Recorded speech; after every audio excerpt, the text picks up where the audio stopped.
कृष्णा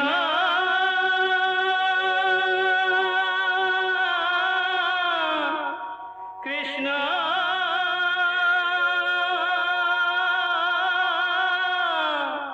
हरे कृष्णा हरे हरे।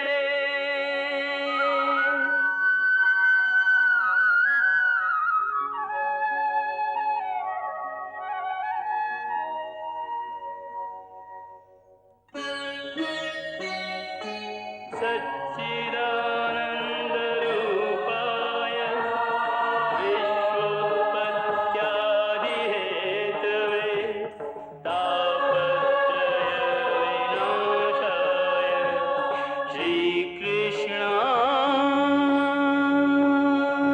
वयं नमः।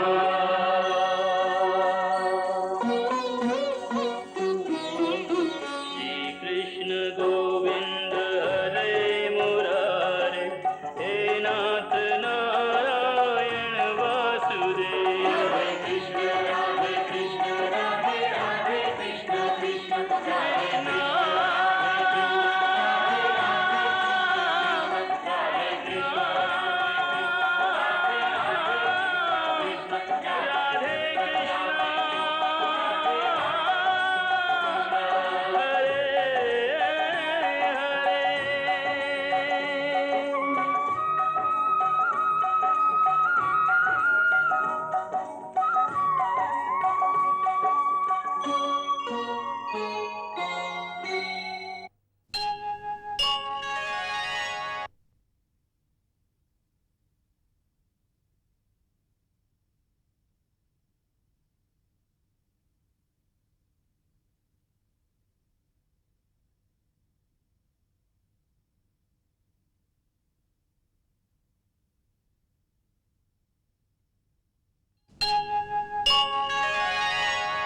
हे वासुदेव, हे भ्राताश्री, मैंने अपनी पहली प्रतिज्ञा पूरी की है।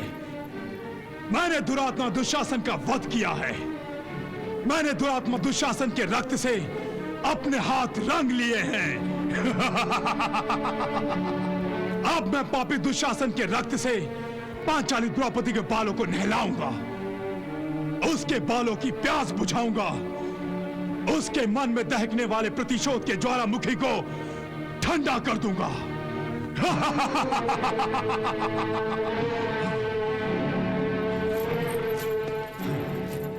भीम के जैसा एक महामानव, दानव के वध को बन दानव, आहत देह से रक्त की बूंदे मानवता को छोड़ के लाया। श्रेष्ठ गदाधर भीषण घाती, हाड़ के दुशासन की छाती, छाती से कुरुवंश की थाती मर्यादा को तोड़ के लाया। पांचाली अत्याधिक हर्षित, भीम भी है इस जीत पे गर्वित, गहनारी के खोए हुए सम्मान को मानो मोड़ के लाया।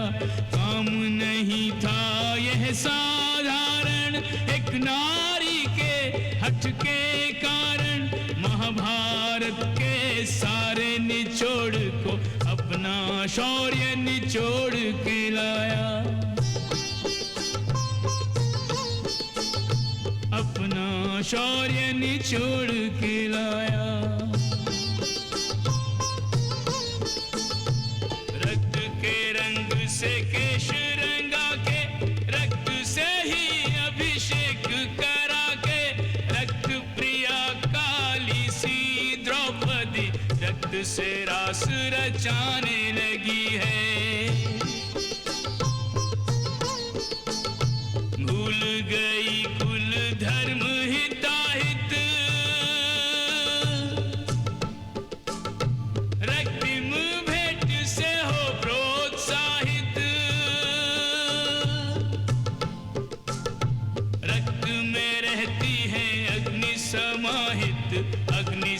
अग्नि बुझाने लगी है। रक्त की मात्रा अंजूरी भर है और प्रतिशोध की अग्नि प्रखर है। पागलपन की स्थिति में आकर सुध-बुध आज गंवाने लगी है। पंच सुहागिन अग्नि कुमारी वर्षों की पीड़ा कुंठा सारी, दीर्घ प्रतीक्षित रक्त कणों से 4 क्षणों में मिटाने लगी है। रक्त से रास रचाने लगी है।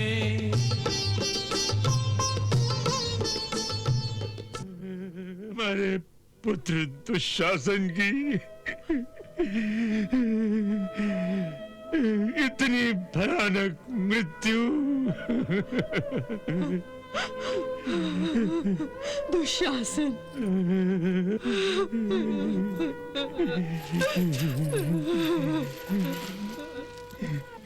जी करता है कि भीम का गला अपने हाथों से ऐसे दबा दूं कि चीख तक न निकल सके। संभालिए महाराज, संभालिए।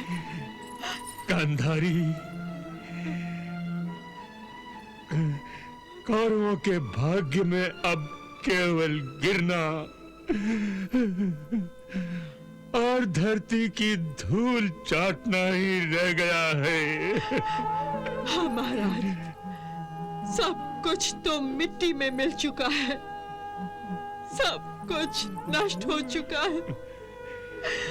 मेरे 99 पुत्र मृत्यु को गले लगा चुके हैं। बचा है तो केवल एक दुर्योधन। परंतु उसका जीवन भी मृत्यु के घने अंधकार में ही डूबा हुआ है। नहीं महाराज, नहीं। अब हमें सत्य को स्वीकार कर लेना चाहिए गांधारी, स्वीकार कर लेना चाहिए। और हमें अपना अपराध भी स्वीकार कर लेना चाहिए। हम अपने सभी दिवंगत पुत्रों के अपराधी हैं। हमने अपने माँ बाप होने का कर्तव्य, अपना धर्म नहीं निभाया। अपनी संतान को विनाश के रास्ते पर आगे बढ़ने से नहीं रोका महाराज, नहीं रोका। हाँ गांधारी, हाँ।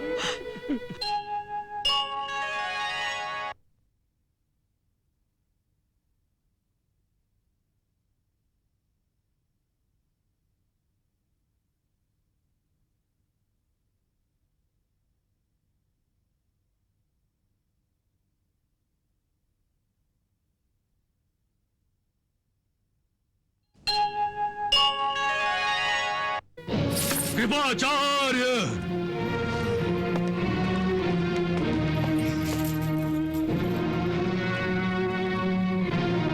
कृपाचार्य, ये बात आपकी जगह किसी और ने कही होती तो अब तक मैं उसकी गर्दन उड़ा चुका होता।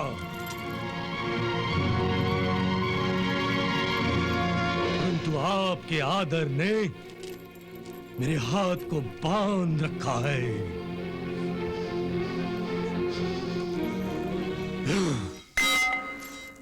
आप मुझे ऐसी कायरता का पाठ पढ़ा रहे हैं?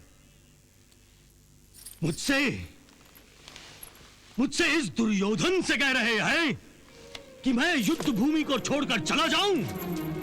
एक चूहे की भांति किसी अंधेरे कोने में जाकर अपना मुंह छुपा लूं?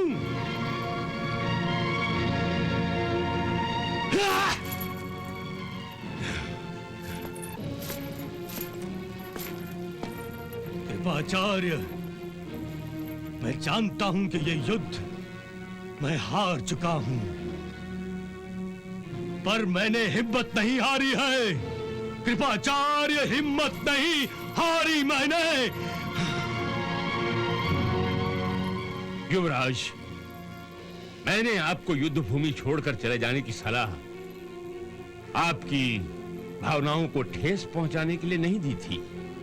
पांडवों से अधिक मेरी भावनाओं को, मेरी आत्मा को कोई और क्या ठेस पहुंचा सकता है?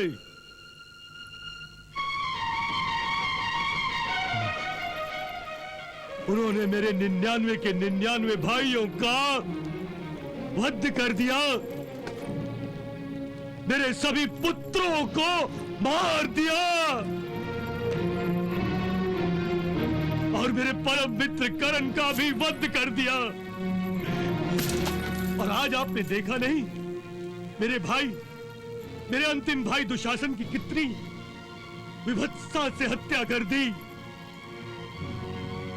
कितना तड़पा तड़पा के मारा है उसे, उसकी भुजाओं को उखाड़ के फेंक दिया।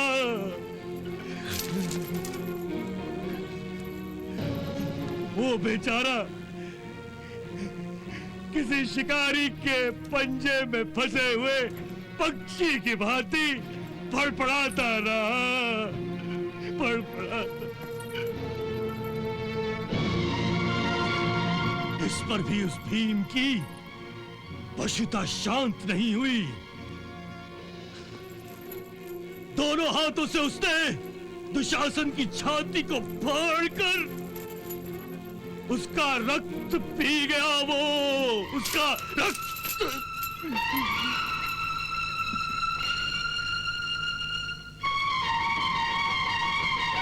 और मैं उस भीम और उन पांडवों को जीवित छोड़कर अपनी जान को बचाकर भाग जाऊं? नहीं कृपाचार्य, कदापि नहीं, कदापि नहीं। परंतु युवराज, हम इस समय पांडवों का कुछ नहीं बिगाड़ सकते। हमारी सारी सेना नष्ट हो चुकी है। अब हम केवल 4 योद्धा बचे हैं। कब तक युद्ध करेंगे? इसलिए कल युद्ध करने से कोई लाभ नहीं। युद्ध कल नहीं होगा, आज होगा, आज रात को। आज ही रात को? हाँ, आज रात को जब पांचों पांडव अपने शिविर में चैन की नींद सोए कल की विजय के सपने देख रहे होंगे, तब मैं अकेला ही गदा लेकर उन पर टूट पड़ूंगा। यदि पांचों के पांचों नहीं तो कम से कम एक पांडव तो मारा जाएगा मेरे हाथों। परंतु ये तो अधर्म है, क्षत्रियों की युद्ध नीति के विरुद्ध कार्य है। और आपने जो मुझे युद्ध भूमि से भाग खड़े होने की सलाह दी है, वो क्या क्षत्रिय धर्म के अनुसार है? क्षत्रिय योद्धा अपने प्राण त्यागना पसंद करते हैं, भाग जाना नहीं। मैं आपको अपनी जान के डर से युद्ध भूमि छोड़कर भाग जाने के लिए नहीं कह रहा हूं युवराज। तो फिर किस लिए कह रहे हैं? जिस प्रकार से युद्ध आरंभ होने के नियम होते हैं, उसी प्रकार से युद्ध की समाप्ति के भी कुछ नियम निश्चित हैं युवराज। जब तक एक राजा हथियार नहीं डाल देता और जब तक जीतने वाले राजा की शरण में नहीं चला जाता या फिर उसका वध नहीं हो जाता, तब तक दूसरे राजा की जीत संपूर्ण नहीं होती। और सिद्धांत के अनुसार युद्ध समाप्त नहीं होता, क्योंकि वो दूसरा राजा फिर सामने आकर युद्ध कर सकता है।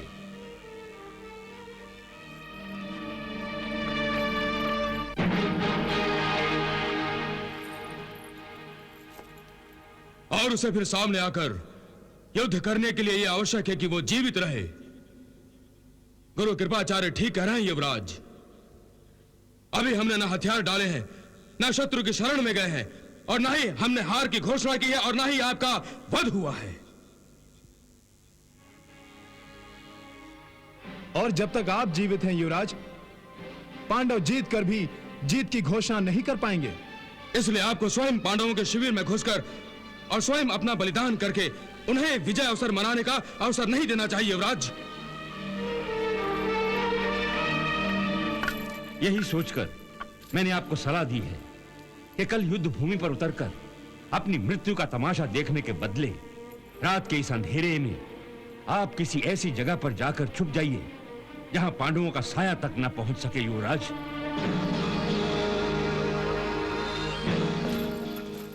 और इस बीच हम फिर एक सेना खड़ी करके अपनी स्थिति मजबूत कर लेंगे। ऐसा करने से शत्रु आपको कायर अवश्य कहेंगे, परंतु यह हमारी कूटनीति का एक हिस्सा होगा जिसके कारण हम यह युद्ध फिर से जीत सकते हैं। मित्र अश्वत्थामा, अब अपना सब कुछ गंवाने के बाद मैं ना ये युद्ध जीतना चाहता हूं और ना इस युद्ध के बाद जीना चाहता हूं, परंतु मरने से पहले उन 5 पांडवों का सर्वनाश करना चाहता हूं। मेरी सदा ही एक ही इच्छा रही है कि मैं भारतवर्ष का सम्राट बन जाऊं, परंतु अब स्वयं भगवान भी मुझे सम्राट बनने का अवसर प्रदान करे तो मैं उसे ठुकरा दूंगा और उसके बदले 5 पांडवों के सर्वनाश करने की शक्ति मांग लूंगा। मैं 5 पांडवों के सर्वनाश के लिए कुछ भी करने को तैयार हूं। अपने माथे पर भगोड़ा होने का कलंक लगाने और कहीं भी चले जाने को तैयार हूं अश्वत्थामा, कहीं भी चले जाने को तैयार हूं।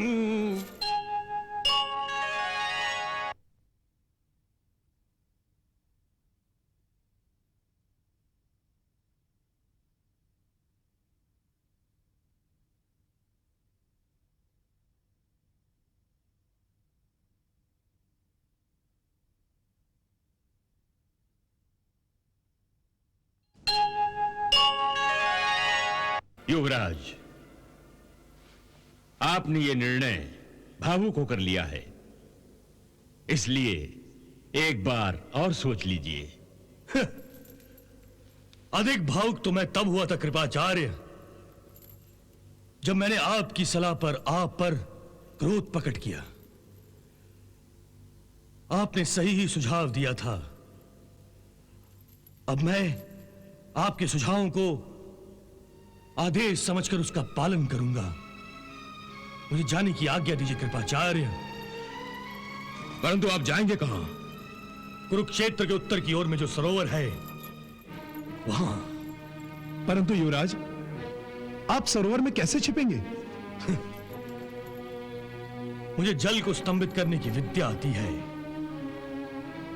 मैं जल के अंदर छुपकर जल को अचल कर दूंगा।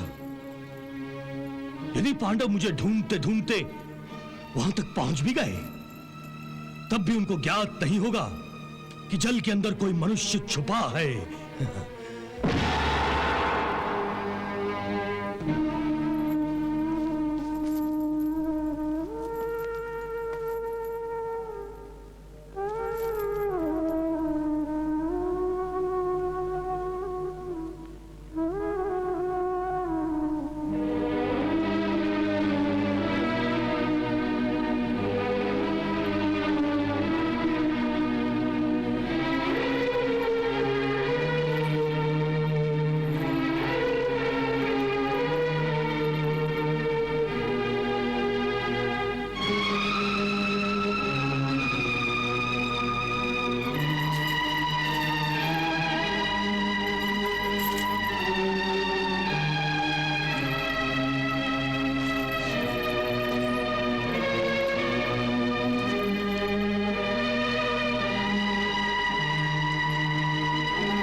कर सैन्य धन, निर्धन होकर अब ये सोचता है, हारने को क्या बचा है, जीत कर भी लाभ क्या है, हारने को क्या बचा है, जीत कर भी लाभ क्या है।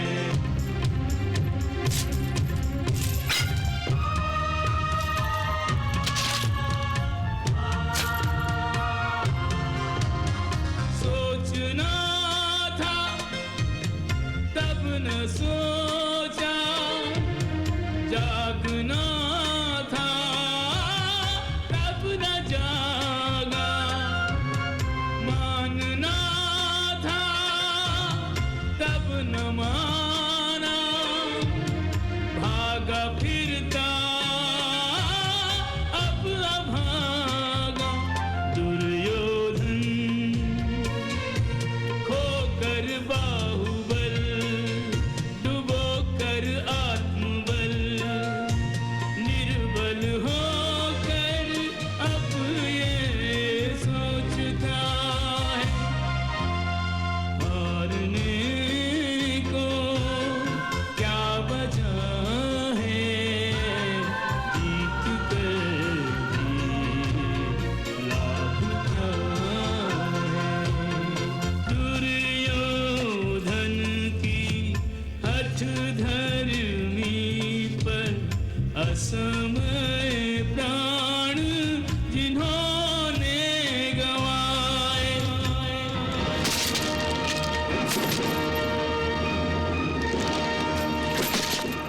उन मृतकों की प्रेतात्माओं के करुण विलाप से ये ध्वनि आए,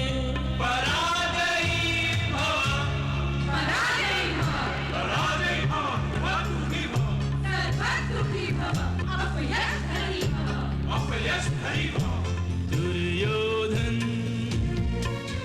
मृतों के शाप से, कमाए पाप से, होके भयाकुल अब ये सोचता है, हारने को क्या बचा है, जीत कर भी लाभ क्या है। दुर्योधन गवा बंधु स्वजन, लुटा कर सैन्य धन, निर्धन होकर अब ये सोचता है, हारने को क्या बचा है, जीत कर भी लाभ क्या है।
उस कायर के लिए सारे रिश्तेदारों ने, मित्रों ने, राजाओं ने इस युद्ध में अपने प्राण दिए हैं, परंतु दुर्योधन ने रणभूमि का त्याग करके सबका अपमान कर दिया है। उसे किसी भी नीति के अनुसार रणभूमि को नहीं छोड़ना था।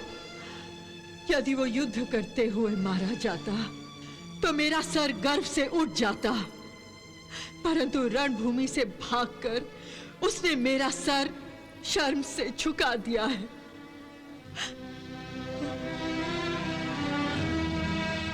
अब मुझे योद्धा की मां होने के बजाय एक भगोड़े की मां बना दिया है। जब इस युद्ध में मेरे सारे पुत्र मारे जाने लगे तो मैं रात दिन यही प्रार्थना करती रही कि कम से कम मेरा एक पुत्र तो जीवित रहे, परंतु मुझे क्या पता था कि वो पुत्र भगोड़ा होगा।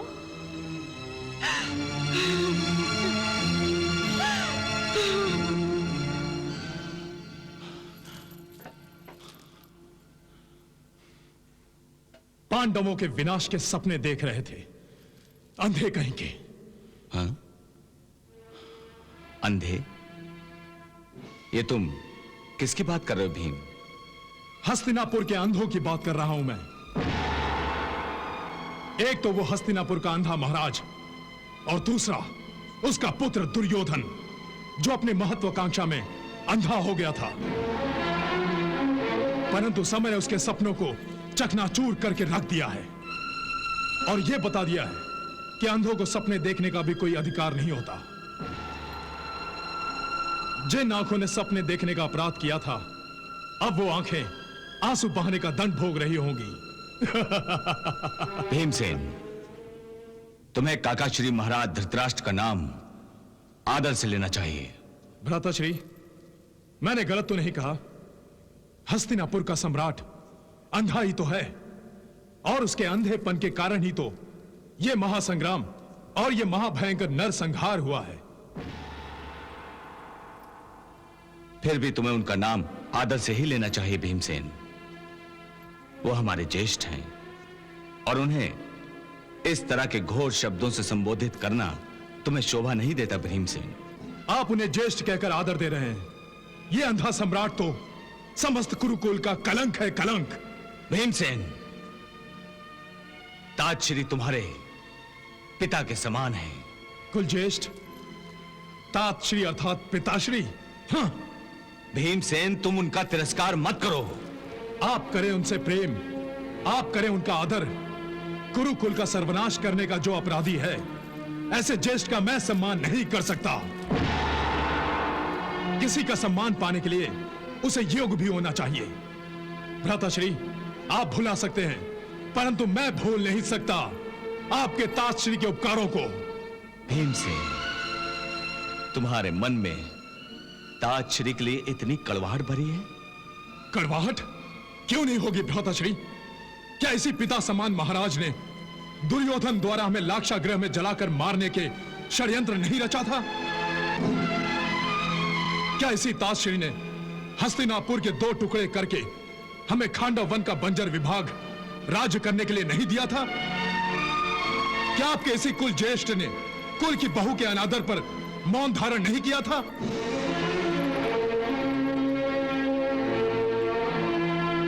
बताइए भ्राताश्री, क्या ऐसे होते हैं कुल श्रेष्ठ? क्या ऐसे होते हैं पिताश्री? हमने तो उनके पुत्र बनने की कोशिश की, परंतु क्या उन्होंने कभी हमारा पिता बनने की कोशिश की? क्या हमारे सर पर अपना हाथ रखा? कहिए भ्राताश्री। भीमसेन, तुम्हारा क्रोध उचित है, परंतु अपने क्रोध पर संयम का अंकुश लगाना भी आवश्यक है। भ्राताश्री, आपके कहने पर क्रोध पर अंकुश लगाया था, इसीलिए द्योत सभा में मैंने अपने क्रोध का ज्वालामुखी फटने नहीं दिया था, वरना आज कुरुक्षेत्र में जो कुछ हुआ वही हस्तिनापुर की राजसभा में ही हो चुका होता। परंतु भ्राताश्री, केवल आपके कारण मैं हाथ पर हाथ धरे बैठा रहा था। केवल आपके कारण। परंतु भीमसेन, यह युद्ध किसी के अपमान का प्रतिशोध लेने के लिए नहीं किया जा रहा है। कौरवों ने हमारे साथ छल कपट किया था, वो हमारे साथ किया था, पांडवों के साथ किया था, परंतु संपूर्ण भारतवर्ष के राजाओं के साथ नहीं किया था। फिर भी संपूर्ण जगत के सारे राजा इस युद्ध में शामिल हुए। वो सब हमसे प्रतिशोध लेने के लिए अथवा दुर्योधन से प्रतिशोध लेने के लिए युद्ध कर रहे हैं। नहीं भीमसेन, नहीं। ये महायुद्ध केवल किसी के अपमान का प्रतिशोध लेने के लिए नहीं किया जा रहा है। ये महायुद्ध अधर्म, अन्याय और अनाचार को मिटाने के लिए किया जा रहा है। न्याय और धर्म की पुनर्स्थापना करने के लिए किया जा रहा है और सदाचार को प्रतिष्ठा प्रदान करने के लिए किया जा रहा है। न्याय, सत्य और धर्म, इनकी पुनर्स्थापना करने में हम तो केवल एक माध्यम है भीमसेन। इसलिए भीमसेन, अर्जुन और याज्ञसेनी, तुम भी सुन लो। इस महायुद्ध की व्याप्ति केवल अपमान के प्रतिशोध तक सीमित नहीं है। और रही रिश्तों की बात, तो हमने अपने रिश्तेदारों का वध किया है, परंतु रिश्तों का नहीं, और ना ही उनके आदर की हत्या की है। हमने देवव्रत पितामह भीष्म पर प्रहार किए, परंतु वो हमारे पितामह हैं और सदा हमारे पितामह रहेंगे। महाराज धृतराष्ट्र हमारे पिता नहीं बन सके, तो इसका अर्थ यह नहीं है कि हम उनके पुत्र नहीं हैं।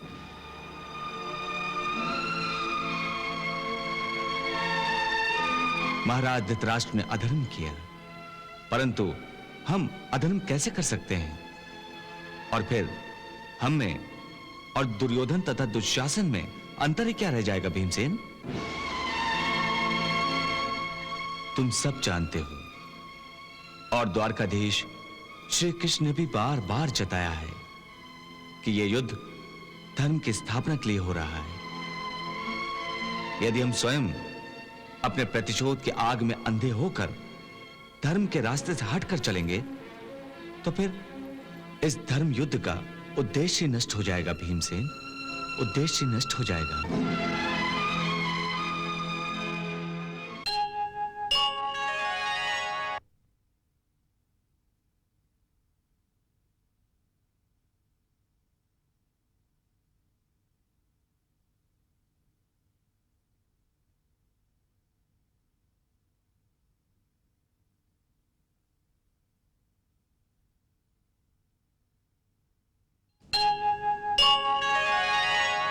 नहीं द्रौपदी, तुम्हारा इस प्रकार सोचना बिल्कुल गलत है कि धर्मराज की नजरों में तुम्हारे मान अपमान का कोई मोल नहीं है।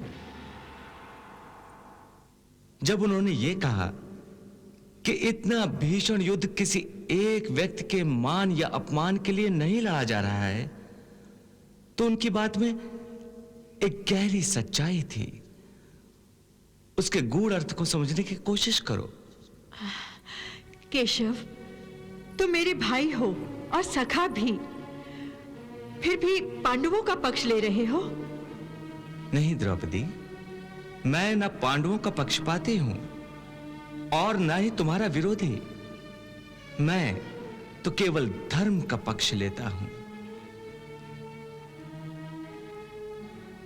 और मुझे इतना विश्वास है कि बड़े भैया कभी अधर्म नहीं करते। उन्हें धर्मराज यूं ही नहीं कहा जाता है।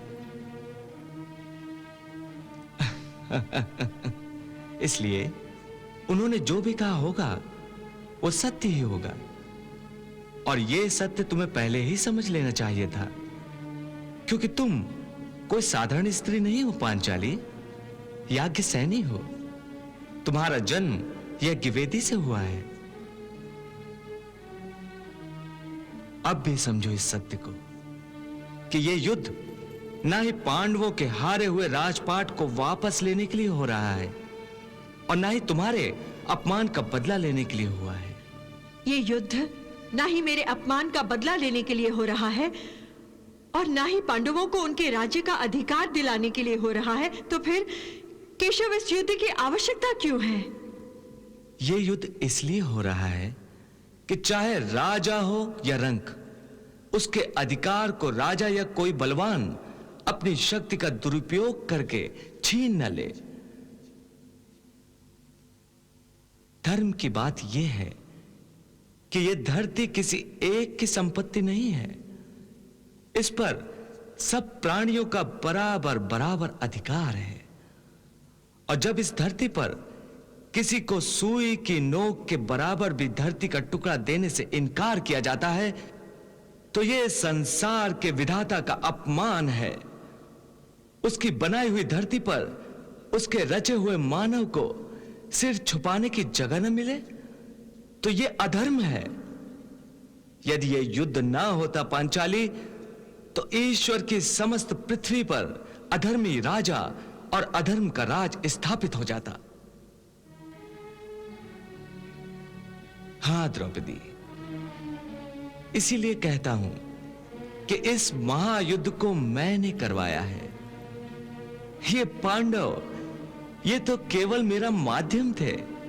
मुझे इस संसार में कौरवों के रूप में पनपने वाले अधर्म को मिटाने के लिए पांडवों की आवश्यकता थी। सो मैंने ये खेल रचकर उन्हें अपना माध्यम बनाया। अर्थात तुमने मुझे भी अपना माध्यम बनाया केशव और मेरे अपमान का खेल रचाया। हां द्रौपदी, मैंने तुम्हें भी अपना माध्यम बनाया क्योंकि तुम्हारे माध्यम से मैं संसार को यह संदेश देना चाहता था कि पत्नी पति का अभिमान होती है, अहंकार होती है, घर की मर्यादा और कुल की लाज होती है। जिसका अपमान करना महापाप होता है और उसे अपमानित करने वाले का विनाश करना धर्म होता है। और मैंने तुम्हारे माध्यम से यही सिद्ध किया है। याद रखो द्रौपदी, आने वाले युगों युगों तक समस्त मानव जाति द्यूत सभा में हुई पांडवों की भूल और तुम्हारे अपमान से शिक्षा लेते रहेंगे और कभी धर्म की राह से नहीं भटकेंगे। केशव, तुमने सचमुच मेरी आंखें खोल दी। मुझे क्षमा कर दो केशव, मुझे क्षमा कर दो।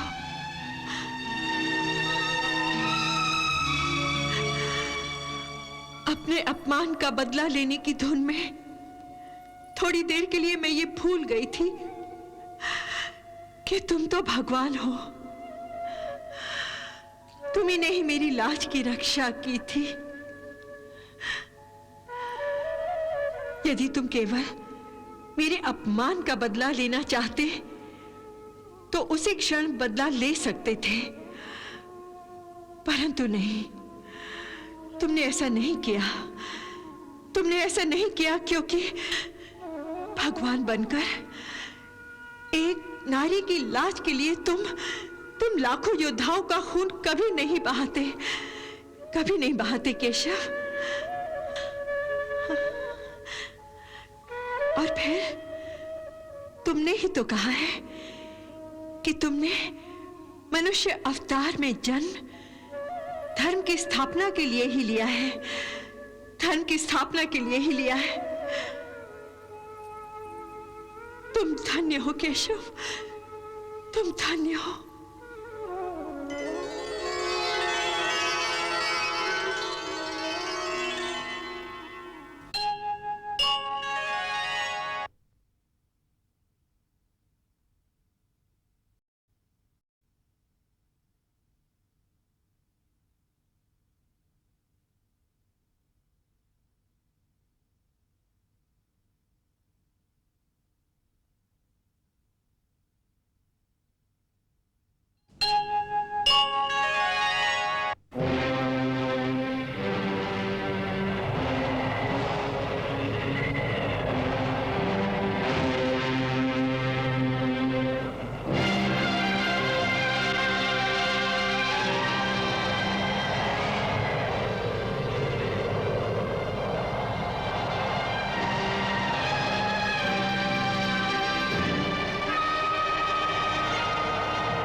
बड़े भैया, लगता है कुरुकुल का लांछन दुर्योधन रणभूमि छोड़कर भाग गया है।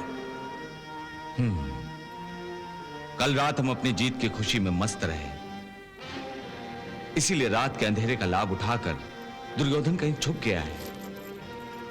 भीमसेन, चलो हम केशव के पास चलते हैं। हाँ बड़े भैया, चलो।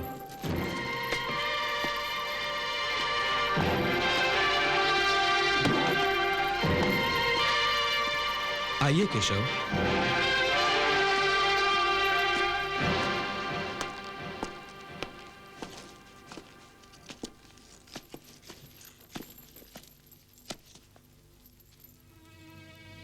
मधुसूदन, दुर्योधन ने रणभूमि से भागकर उन समस्त वीरों का अपमान किया है जिन्होंने इस युद्ध में अपने प्राणों का बलिदान दे दिया। दुर्योधन की इस कायरता पर उन समस्त वीरों की आत्माएं तड़प उठी होंगी। बड़े भैया, भाग्य के हाले को तोड़कर कोई भाग भी ले तो कितनी दूर जाएगा। और फिर दुर्योधन के साथ अश्वत्थामा, कृपाचार्य और कृतवर्मा भी तो रणभूमि पर नहीं है। इसलिए हमें कौरवों के शिविर में चलकर सत्य का पता लगाना चाहिए। तुम्हारी राय उचित है केशव। युयुत्सु। प्रणाम महाराज। हम सब लोग अभी मिलकर कौरवों के शिविर में जा रहे हैं। मैं चाहता हूं कि तुम भी हमारे साथ चलो। जो आज्ञा हो महाराज। आइए केशव, आइए भ्राताश्री।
युयुत्सु। आज्ञा महाराज। क्या ये सभी स्त्रियां हमारे कुल की हैं? हाँ महाराज, दुर्योधन इन्हें बेसहारा छोड़कर भाग गया है। परंतु हम इन्हें बेसहारा नहीं छोड़ेंगे। युयुत्सु। जी महाराज। तुम इन सबको सम्मान पूर्वक हस्तिनापुर ले जाओ। यह जिम्मेदारी मैं तुम्हें सौंपता हूं। और है वहां। परंतु युवराज, आप सरोवर में कैसे छिपेंगे? मुझे जल को स्तंभित करने की विद्या आती है। मैं जल के अंदर छुपकर जल को अचल कर दूंगा। यदि पांडव मुझे ढूंढते ढूंढते वहां तक पहुंच भी गए, तब भी उनको ज्ञात नहीं होगा कि जल के अंदर कोई मनुष्य छुपा है।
बहुत बड़ी बड़ी बातें करता था वो अंधपुत्र, अपने प्राणों के भय से रणभूमि छोड़कर भाग गया। कायर का पुत्र कायर ही निकला, कुरुकुल की निस्सहाय और निष्पाप स्त्रियों को भी छोड़कर चला गया। अब तो दुर्योधन के नाम से भी घृणा हो गई है। मैं पापी हूं गांधारी, मैं पापी हूं। महाराज, मेरे इसी पाप के कारण हमारे सभी पुत्र मृत्यु की शैया पर लेट गए और हमारा ज्येष्ठ पुत्र दुर्योधन मृत्यु से आंखें मिलाते हुए डरता है। अब दुर्योधन के भाग जाने के बाद यह युद्ध समाप्त ही हो गया समझो। नहीं पार्थ, दुर्योधन के भाग जाने से यह युद्ध समाप्त नहीं हुआ। परंतु केशव, कौरवों की संपूर्ण सेना तो नष्ट हो चुकी है। अब बचे हुए दुर्योधन, कृपाचार्य, अश्वत्थामा, कृतवर्मा, सो वो भी भाग गए। अब हमसे युद्ध कौन करेगा? यह युद्ध हम संपूर्ण रूप से जीत चुके हैं। नहीं भीम भैया, संपूर्ण जीत तब होती है जब शत्रु की संपूर्ण हार हो। यह क्या कह रहे हो केशव? ठीक ही कह रहा हूं। शत्रु पक्ष की संपूर्ण हार तभी होती है जब शत्रु पक्ष के राजा का वध किया जाता है, या फिर हारने वाला राजा जीतने वाले राजा की शरण में आ जाता है। अब आप ही बताइए भैया कि पांडवों की संपूर्ण जीत कैसे हुई? इसका अर्थ यह है कि हमें उस दुरात्मा दुर्योधन को ढूंढ निकालना होगा। हाँ भीम भैया, क्योंकि दुर्योधन केवल अकेला नहीं है, उसके साथ अश्वत्थामा, कृतवर्मा और कृपाचार्य जैसे योद्धा भी हैं जो इस युद्ध का पासा पलटने की क्षमता रखते हैं। इसलिए दुर्योधन को हमें शीघ्र ही ढूंढ निकालना चाहिए। वो आकाश या पाताल जहां भी छुपा होगा, हम उसे ढूंढ निकालेंगे। अगर अश्वत्थामा, कृपाचार्य और कृतवर्मा ये दुर्योधन के साथ नहीं होंगे तो दुर्योधन कहां छुपा है ये उन्हें अवश्य पता होगा। इसलिए इन तीनों में हमें कोई भी मिल जाए तो दुर्योधन का हमें पता चल जाएगा।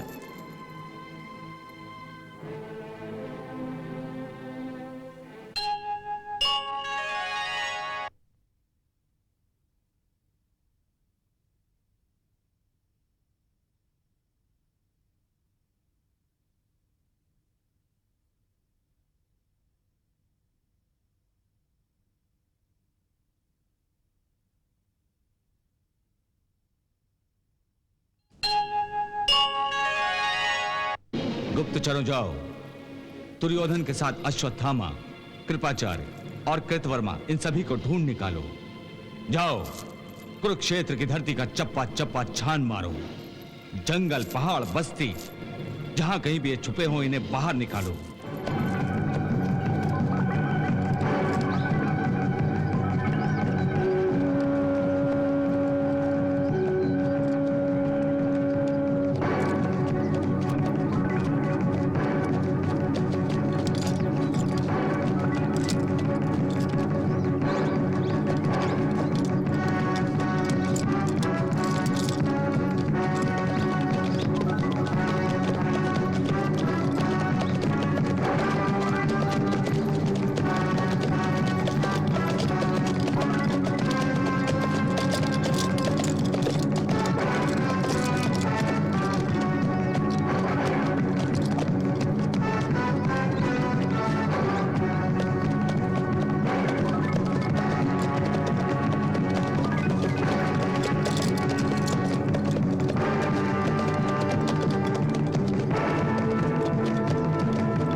आशंका थी वही हुआ। पांडवों के गुप्तचर दुर्योधन को खोजने निकल पड़े हैं।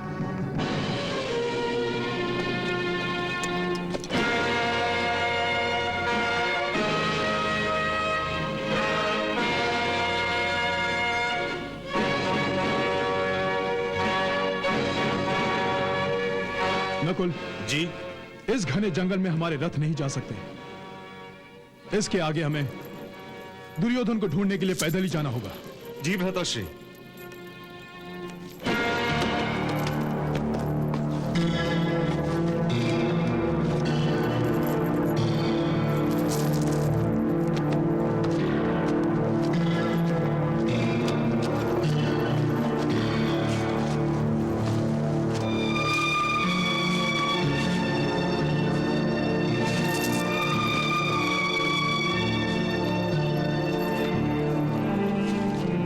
केवल गुप्तचर ही नहीं आचार्य, स्वयं पांडव, दुर्योधन और हमें ढूंढते हुए यहां तक पहुंच गए हैं। वो देखिए।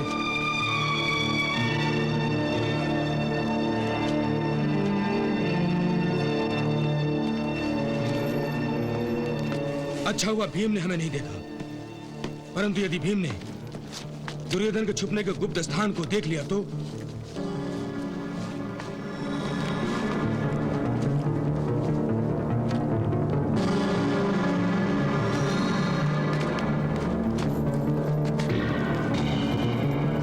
देखो, वो जलाशय दिखाई दे रहा है। चलो वहां चलकर थोड़ा विश्राम भी कर लेते हैं और पानी भी पी लेते हैं। चलिए भ्राताश्री।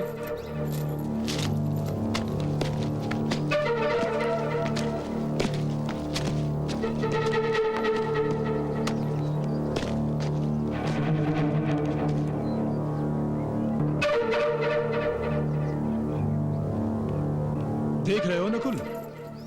हाँ भ्राताश्री, पानी तो बर्फ की तरह जम गया है।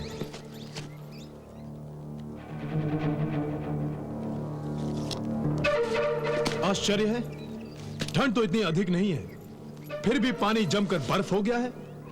इस बर्फ के नीचे तो ना जाने कितने जल प्राणी मर गए होंगे। इस जमे हुए पानी में कोई जीवित रह भी कैसे सकता है?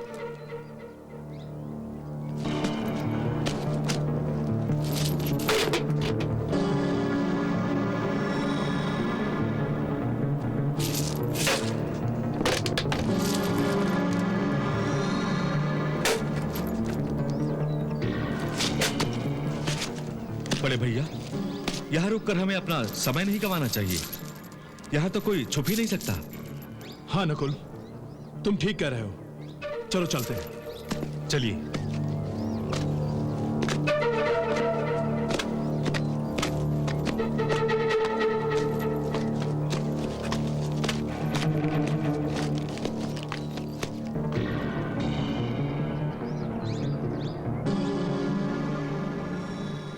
बच गया दुर्योधन, बच गया दुर्योधन। ईश्वर की हम पर अब भी कृपा बनी हुई है गांधारी। तभी तो हमारा पुत्र दुर्योधन उन्मत्त भीम के हाथों मरने से बच गया। कदाचित ईश्वर ने दुर्योधन के अपराध को क्षमा कर दिया है। काश ऐसा होता। काश आपकी जीवा से निकलने वाले शब्द सत्य और शुभ हो जाएं। गांधारी, तुम हमेशा निराशा की बात क्यों करती हो? अपने मन के आसपास भय और शंका को क्यों बिठाए रखती हो? महाराज, आप जिसे निराशा, भय और शंका का नाम दे रहे हैं, असल में वो एक कड़वा सच है। और सच्चाई से मनुष्य कुछ देर तक छुपा रह सकता है, परंतु हमेशा के लिए नहीं। महाराज, दुर्योधन ने भी असत्य और अधर्म के ईंट गारे से अपनी झूठी महत्वाकांक्षा का जो महल बनाया है, वो सत्य और धर्म की आंधी के सामने अधिक समय तक टिक नहीं सकेगा। महाराज, दुर्योधन अधिक समय तक अपनी मृत्यु से आंख मिचौली नहीं खेल पाएगा। महाराज, नहीं खेल पाएगा।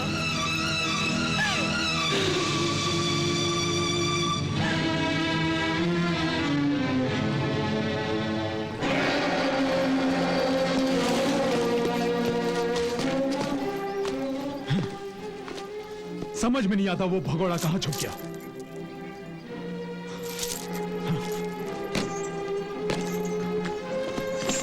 चलो सारथी।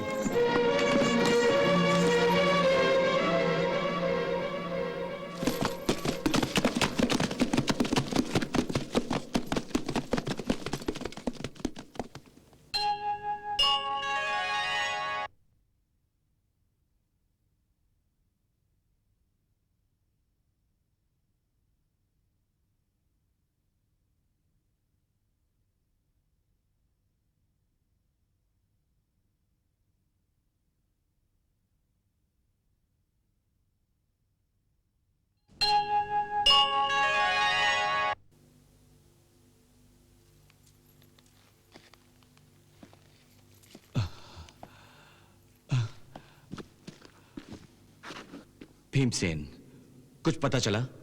कहां छुपा है दुर्योधन? नहीं भ्राताश्री, पता नहीं वो कार कहां छुपा बैठा है। धरती के कौन से कोने में उस चूहे ने अपना बिल बनाया है।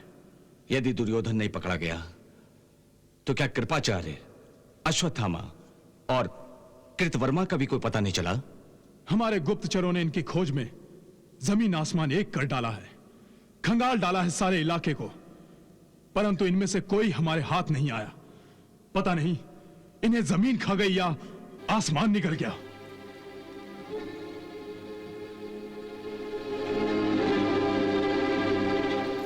इसमें निराशा की कोई बात नहीं भीम। आज नहीं तो कल हम कौरवों को अवश्य ढूंढ निकालेंगे।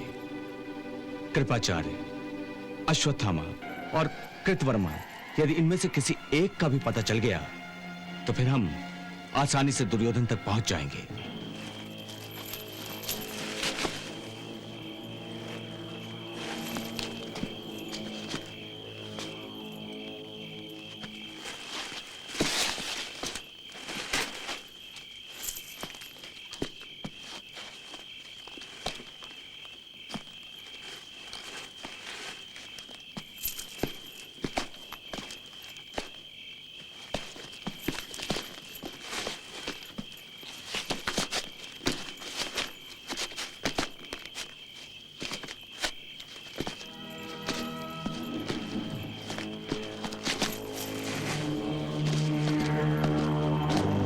आखिर हमने ढूंढ ही निकाला इन तीनों भगोड़ों को।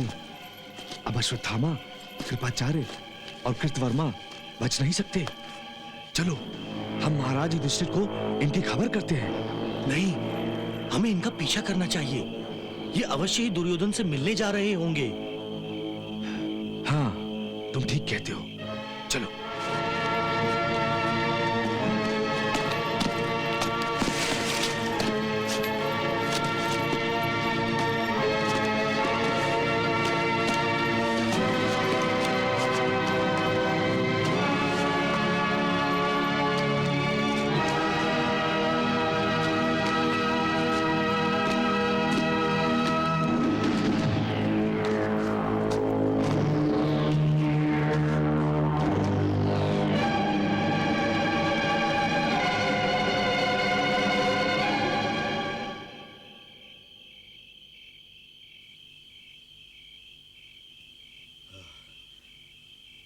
युवराज दुर्योधन! युवराज दुर्योधन! युवराज दुर्योधन! युवराज दुर्योधन!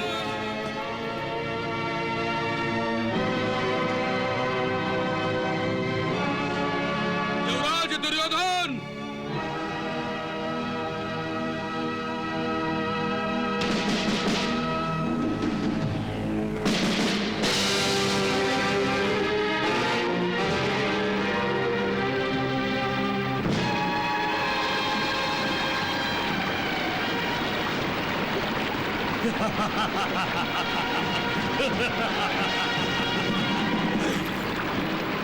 युवराज, युवराज आइए।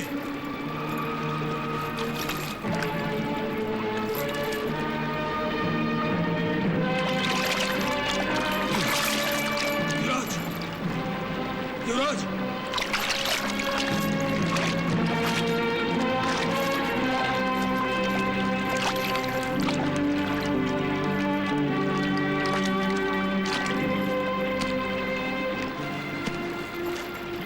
प्रणाम युवराज।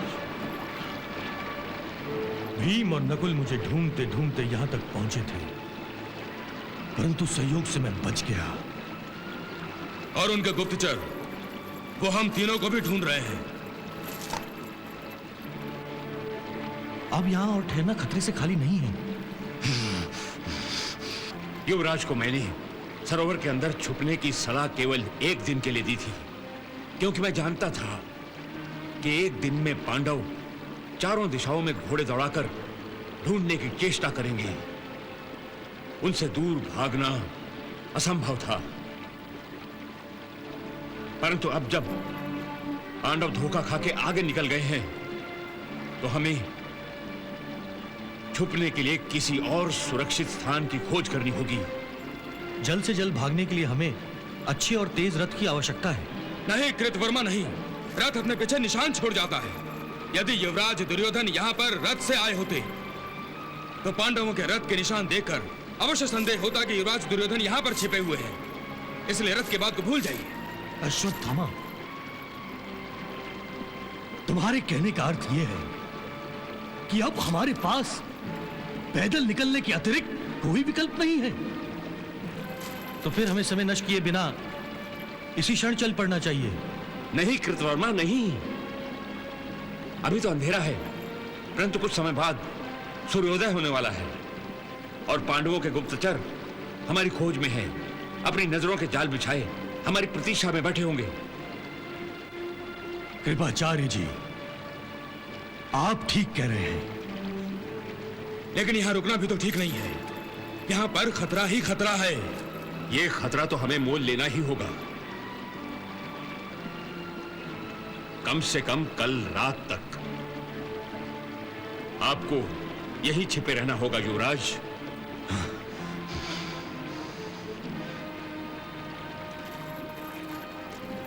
प्रणाम युवराज।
क्या कह रहे हैं मुनिवर?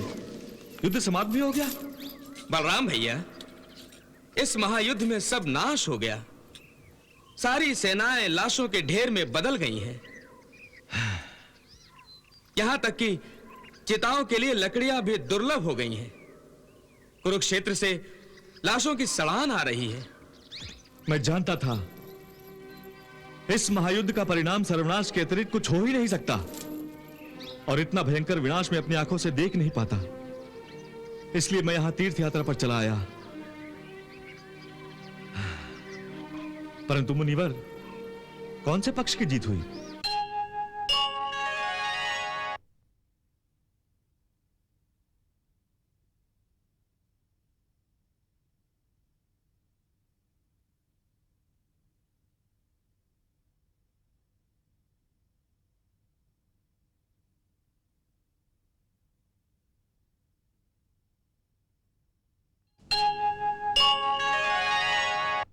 हार जीत का फैसला अभी नहीं हुआ है। हाँ? इतने भयंकर विनाश के बाद भी? हाँ बलराम जी, इस भयंकर महाविनाश से सभी पांडव तो बच गए हैं, परंतु अधिक विनाश कौरवों का ही हुआ है। सभी कौरव मारे जा चुके हैं। केवल युवराज दुर्योधन ही शेष बचे हैं। इसका अर्थ है जीत पांडवों की हुई? नहीं बलराम जी, नहीं। दुर्योधन की हट अभी तक समाप्त नहीं हुई। उसने अभी तक हार नहीं मानी है।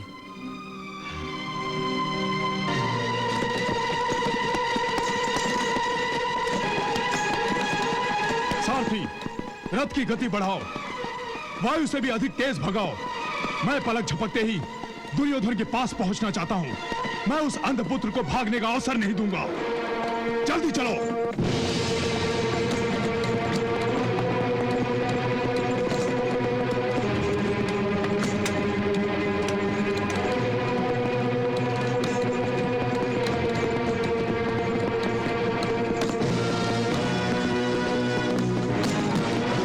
और तेज चलो, और तेज।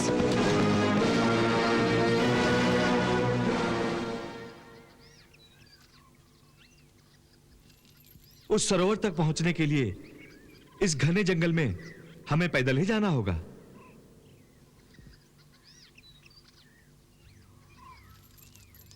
ठीक है, चलो चलते हैं। आइए केशव।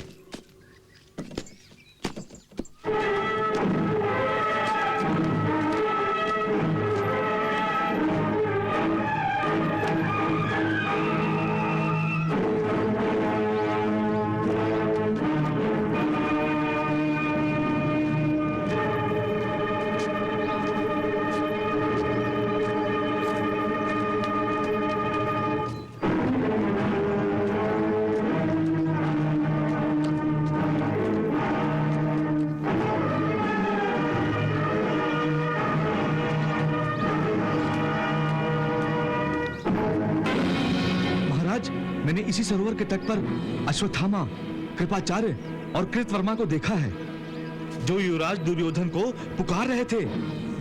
और कुछ ही क्षणों में युवराज दुर्योधन इस सरोवर से बाहर निकल आए थे और कुछ देर तक चारों ने आपस में बातचीत की और फिर युवराज इसी सरोवर में जाकर छुप गए।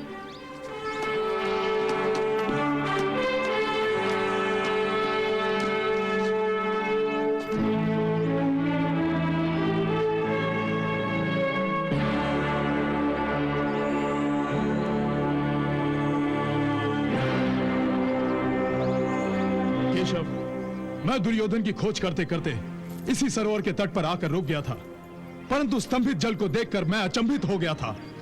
यदि मुझे उसी समय पता चल जाता कि वो कायर यहीं छुपा बैठा है, तो मैं अपनी गदा से उसी समय उसकी धज्जियां उड़ा देता।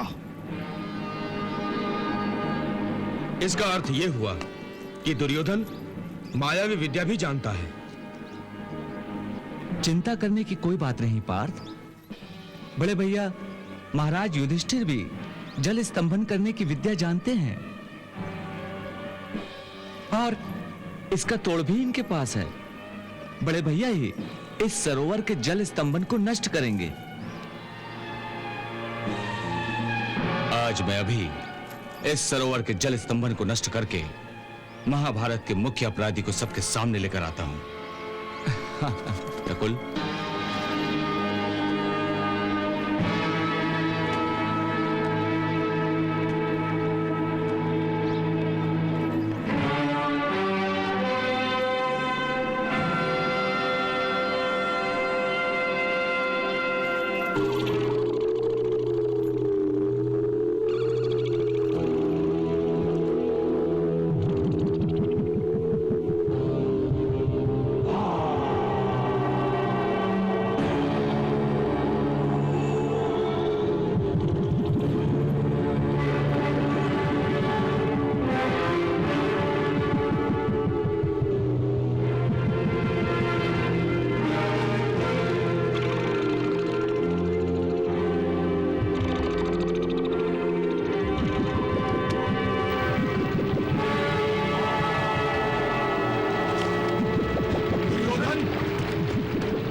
दुर्योधन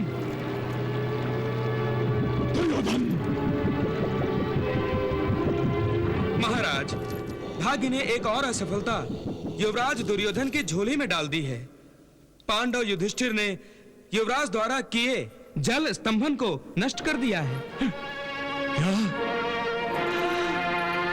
सरोवर में छुपे दुर्योधन को देखकर सभी पांडव और उनके सैनिक खुश होकर गर्जना कर रहे हैं।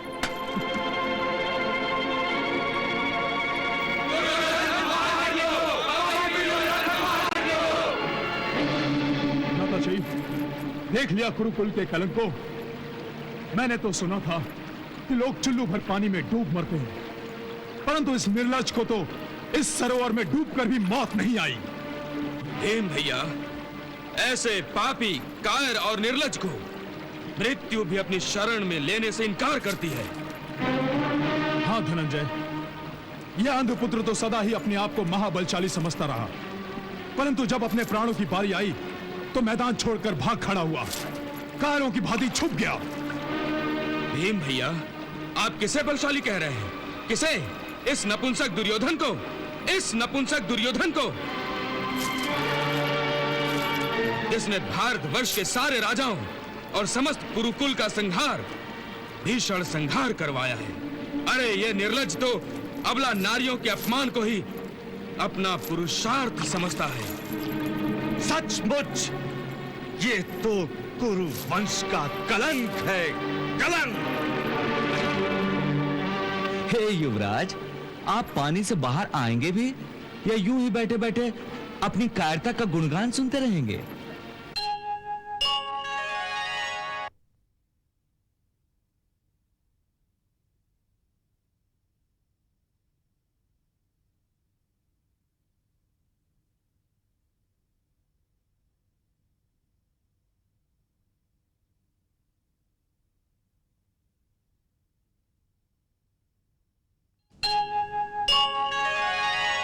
हाँ, जल्द से बाहर आओ पापी! हमसे युद्ध करो कायर, युद्ध!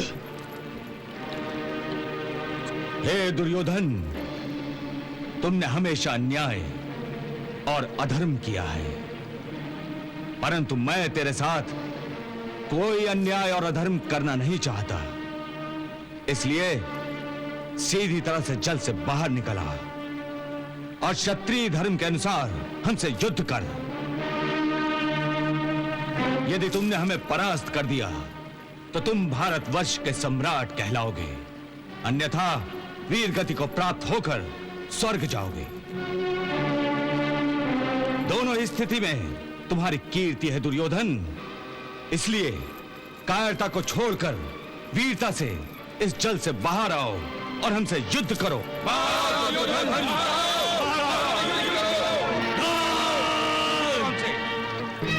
संजय, इस युधिष्ठिर ने तो इतनी वीरता कभी नहीं दिखाई जितनी आज दिखा रहा है।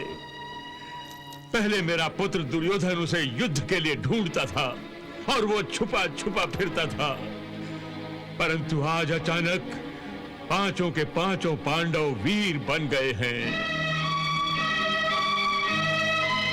मेरे पुत्र को युद्ध के लिए ललकारने लगे हैं, तनिक विश्राम भी नहीं करने दे रहे हैं उसे।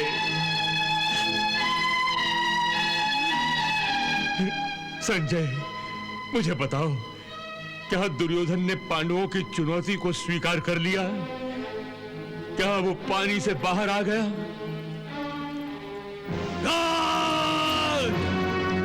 हे युधिष्ठिर, हे पांडवों, मुझे बार बार युद्ध के लिए ललकार कर अपनी मृत्यु को निमंत्रण मत दो।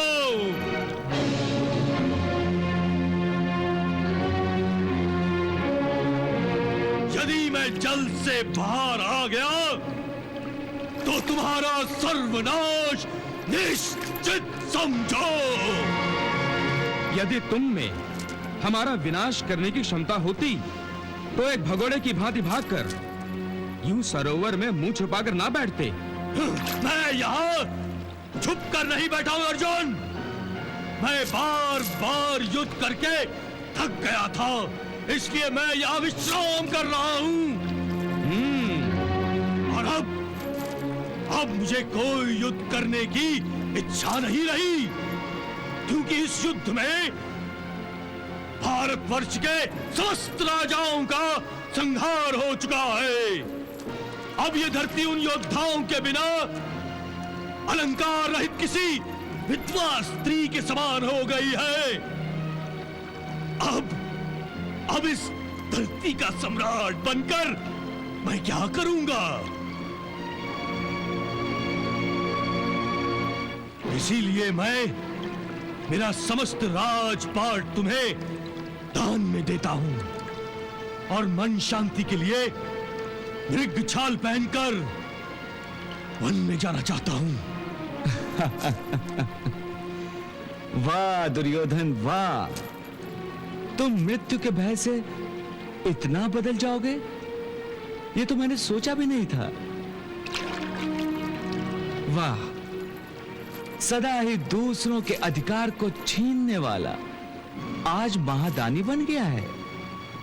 सदा ही दूसरों के मन की शांति को लूटने वाला आज स्वयं मन की शांति ढूंढ रहा है, संन्यास लेना चाहता है। नहीं दुर्योधन नहीं, तुझे वन, पर्वत, पहाड़, सरोवर कहीं भी जाने से शांति नहीं मिलेगी, क्योंकि जीवन भर जो तूने पाप कमाए हैं उसका दंड भोगे बिना तुझे कहीं भी शांति नहीं मिलेगी। इसलिए तुम पानी से बाहर निकलो और हमसे युद्ध करो। हाँ दुर्योधन, बाहर निकलो। हमसे युद्ध करो, बाहर आओ पापी।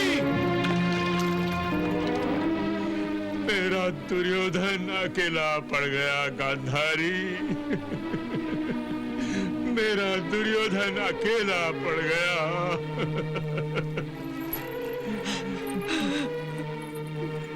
आज पांडवों ने खूनी भेड़ियों की भांति मेरे पुत्र को घेर लिया है, दबोच लिया है उसे अपने पंजों में, और मैं अपने पुत्र की रक्षा नहीं कर पा रहा हूं।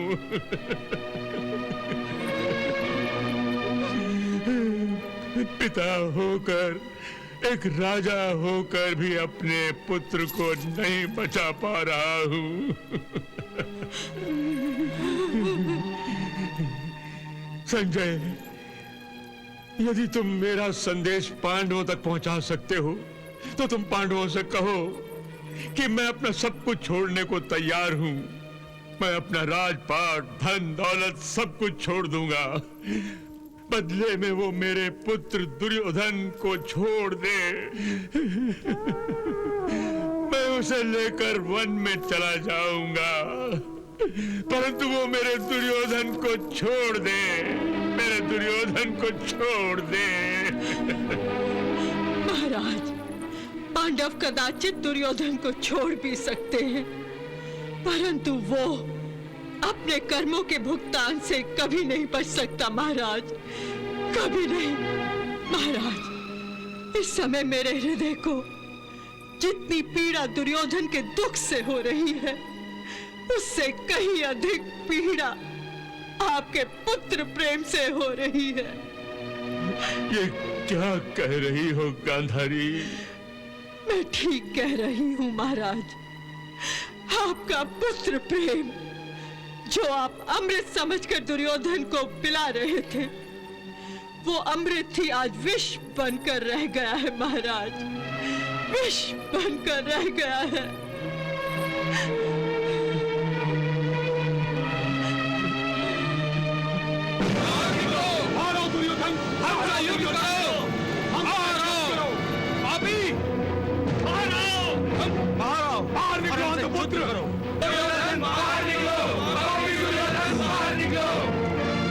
दुर्योधन, सरोवर से बाहर निकल आओ और हमारे साथ युद्ध करो। यूं छुपकर समय मत गवाओ दुर्योधन।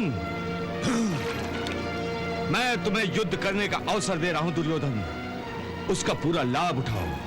अन्यथा द्रौपदी के स्वयंवर के समय जिस तरह अर्जुन ने ऊपर रखी मछली की प्रतिमा को नीचे पानी में उसका बिंब देखकर उसकी आंख को निशाना बनाया था, उसी तरह अर्जुन इस समय अपने गांडीव से तुम्हारे शरीर को छेद सकता है दुर्योधन। यदि अर्जुन ने मुझ पर बाण चलाया तो यह अधर्म होगा। वाह दुर्योधन वाह, अब तुम भी धर्म और अधर्म की व्याख्या करने लगे। वाह, यमलोक का द्वार सामने देखते ही धर्म याद आ गया। वाह भाई वाह, बुरा समय आते ही अच्छी बातें याद आने लगी, एक अधर्मी को धर्म याद आने लगा। परंतु कान खोलकर सुन लो दुर्योधन, किसी अधर्मी से अधर्म के शस्त्र से युद्ध करना कोई अधर्म नहीं होता। दुर्योधन, अब तुम इस युद्ध से बच नहीं सकते। पार्थ,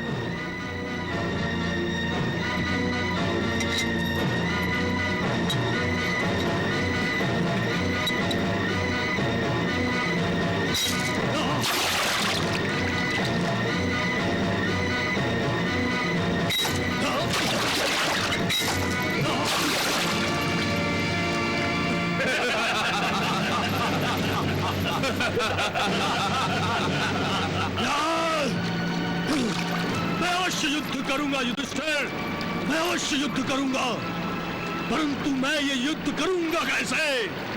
मेरे पास ना तो सेना है, ना हाथी है, ना घोड़े हैं, ना शस्त्र है। तुम अकेले हो और तुम्हारे पास शस्त्र, हाथी, घोड़े नहीं है। तो आज तुम्हें पांडवों और कौरवों के बीच सेना और बल के अंतर का ध्यान आया है। महायुद्ध के आरंभ में नहीं आया, जब तुम्हारी विशाल सेना के सामने हमारी सेना नहीं के बराबर थी। इसके बावजूद हमने तुमसे युद्ध किया, इसीलिए तुम्हें भी हमसे युद्ध करना ही होगा। हाँ, युद्ध करना ही होगा, करना ही होगा। ना मैं युद्ध से डरता हूं और ना ही मृत्यु से। फिर भी इस सरोवर में छुपे बैठे हो। भीमसेन!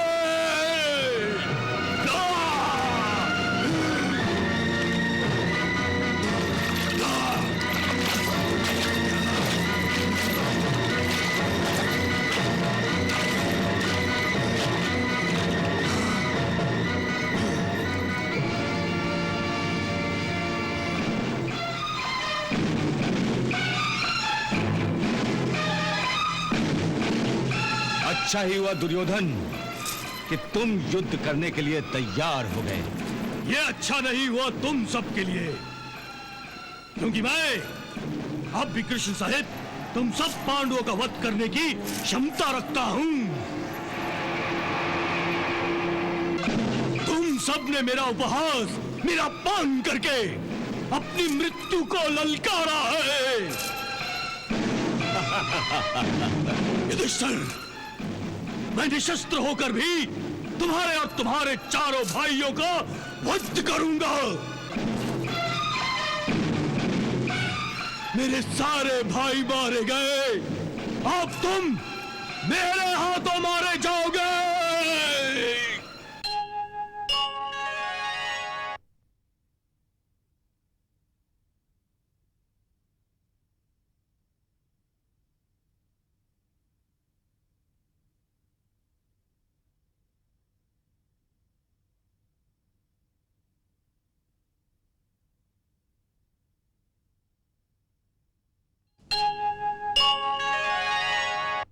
ठीक है, तो विलंब क्यों? हम तत्काल युद्ध आरंभ करते हैं। तुम पांचों मुझ अकेले से युद्ध करोगे? हाँ, भला इसमें आपत्ति क्या है? ये सरासर अधर्म है, अधर्म। वाह, परंतु यही अधर्म से तुमने अभिमन्यु का वध किया था। तुम सभी ने मिलके अकेले अभिमन्यु का वध किया था। उस समय अधर्म का विचार नहीं आया था। परंतु दुर्योधन, मैं तुम्हें विश्वास दिलाता हूं कि ये पांडव तुमसे अधर्म नहीं करेंगे। बड़े भैया तो साक्षात धर्मराज हैं। वो तुमसे धर्म से ही युद्ध करेंगे। दुर्योधन, तुम्हारे अधर्म के जवाब में यदि पांडव भी अधर्म करें तो तुम में और इन पांडवों में क्या अंतर रह जाएगा? हाँ दुर्योधन, मैं तुम्हें आश्वासन देता हूं, युद्ध होगा और तुम्हारी इच्छा के अनुसार होगा। तुम जिस शस्त्र से युद्ध करना चाहोगे उसी शस्त्र के साथ तुम्हारे साथ युद्ध किया जाएगा। हम पांचों पांडवों में से केवल एक पांडव तुम्हारे साथ युद्ध करेगा। और यदि तुम बाणों से युद्ध करना चाहो तो अर्जुन है। यदि तुम तलवार से युद्ध करना चाहो तो नकुल है। और यदि तुम भाले से युद्ध करना चाहो तो मैं स्वयं हूं। इसका चयन करने का अधिकार मैंने तुम्हें दे दिया है दुर्योधन। ये तुम पांडवों की चाल है, चाल। यदि मैं तुम एक भाई से लड़कर उसे मार दूं तो तुम चारों मिलकर मुझ पर टूट पड़ोगे, टूट।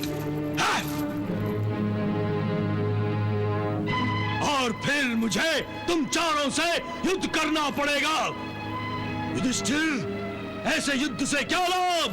नहीं दुर्योधन, इस युद्ध की हार जीत का फैसला केवल एक ही पांडव के युद्ध से होगा। यदि तुम जीत गए तो हम बाकी के सारे पांडव अपनी हार मान लेंगे। ये पृथ्वी तुम्हारी हो जाएगी, हस्तिनापुर भी तुम्हारा हो जाएगा और हम सब वनवास को चले जाएंगे।